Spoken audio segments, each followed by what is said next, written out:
ជំរាបសួរបងប្អូនទាំងគ្នាថ្ងៃនេះមកជួបជាមួយលោកគ្រូសាជាថ្មីម្ដងទៀតហើយថ្ងៃនេះយើងនឹងបន្តថ្នាក់ភាសាអង់គ្លេសរបស់យើងទាំងអស់គ្នាបាទអញ្ចឹងថ្ងៃនេះយើងនឹងរៀនអំពី interaction ការ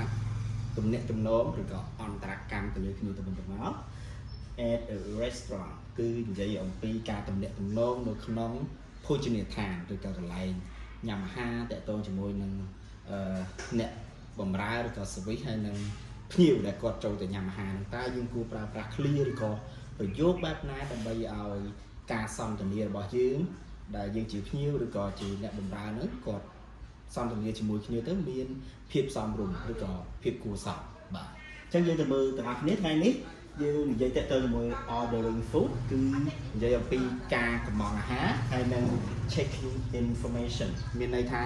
ការពិនិត្យព័ត៌មានឡើងវិញថាតើអតិថិជនឬក៏ភ្ញៀវរបស់យើងនេះគាត់បានកម្មង់អីខ្លះអញ្ចឹងនៅទីនេះយើងមាន clear 3សំខាន់ដែលភ្ញៀវគាត់ចង់កម្មង់អាហារគាត់ត្រូវប្រើ clear 3ហ្នឹងប្រសិនបើយើងជាភ្ញៀវហើយយើងទៅភោជនីយដ្ឋានឬក៏ហាងអាហារណាមួយហើយយើងចង់កម្មង់អាហារអីមួយយើងអាចប្រើប្រយោគទីមួយថា I have ហើយយើងនិយាយអំពីមុខម្ហូបមកកន្លែងចុចនេះណាហើយយើងបញ្ចប់ដោយពាក្យ please សូមមានន័យថាសូមទី2គឺ I would like ឬក៏ I like ហើយយើងដាក់មុខម្ហូបដែលយើងត្រូវការហ្នឹងហើយតមកយើងប្រើពាក្យចុងក្រោយ please បាទហើយទី3គឺយើងប្រើថាយើងប្រើជាប្រយោគ can I have ហើយចុចមានន័យថាមុខម្ហូបយើងត្រូវពេញមុខម្ហូបហើយ please ដូចគ្នាដែរអញ្ចឹងនៅក្នុងប្រយោគទាំង3នេះគឺជាអីដែលភ្ញៀវគាត់ត្រូវនិយាយដើម្បីកម្មង់អាហារឬហៅថា ordering food ហ្នឹងអញ្ចឹងប្រយោគទាំង3យើងក៏ជាខ្មែរថាសូមឲ្យខ្ញុំនៅអាហារអីគេនៅកន្លែងចុចហ្នឹងបាទឬក៏ខ្ញុំចង់បានអាហារនេះនោះមួយទៀត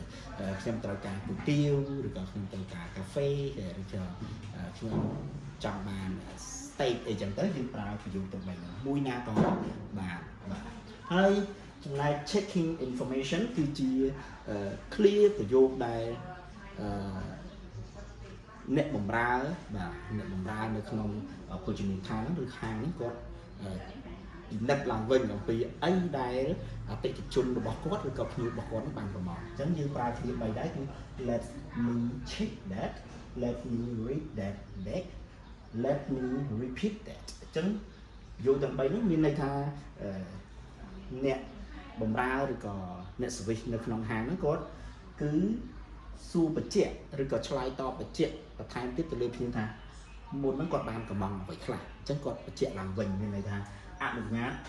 ពិនិត្យឡើងវិញមានន័យអនុញ្ញាតឲ្យខ្ញុំពិនិត្យឡើងវិញបាទសុំទោសណា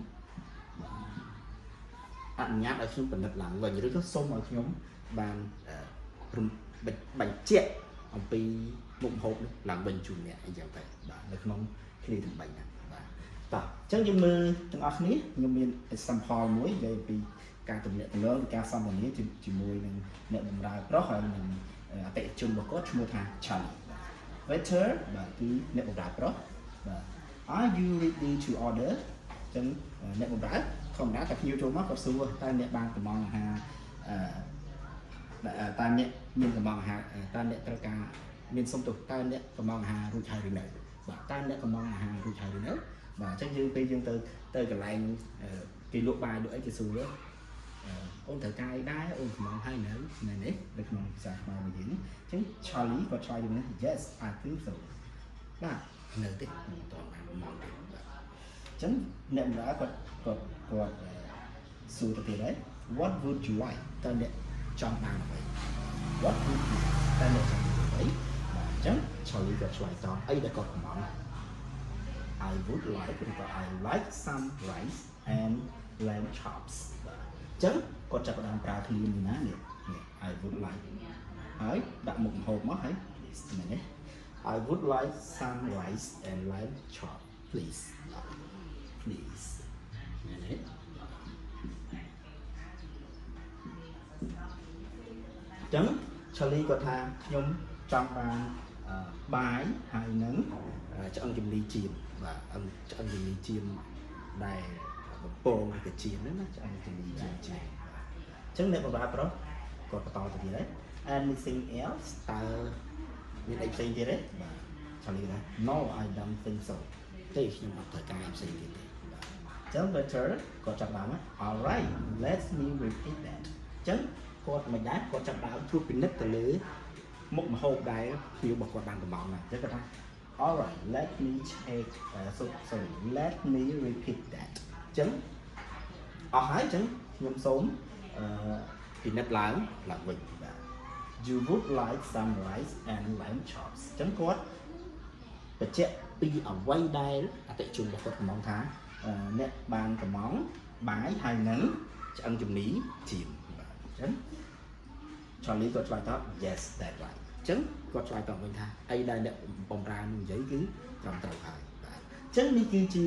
មេរៀនមួយដែលសំខាន់មែនទែនពីព្រោះ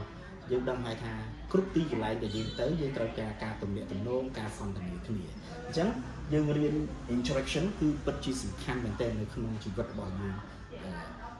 បច្ចុប្បន្ននៅក្នុងសង្គមរបស់យើងជាក់ស្ដែងដែលយើងត្រូវការទំនាក់ទំនងហើយសូម្បីតែ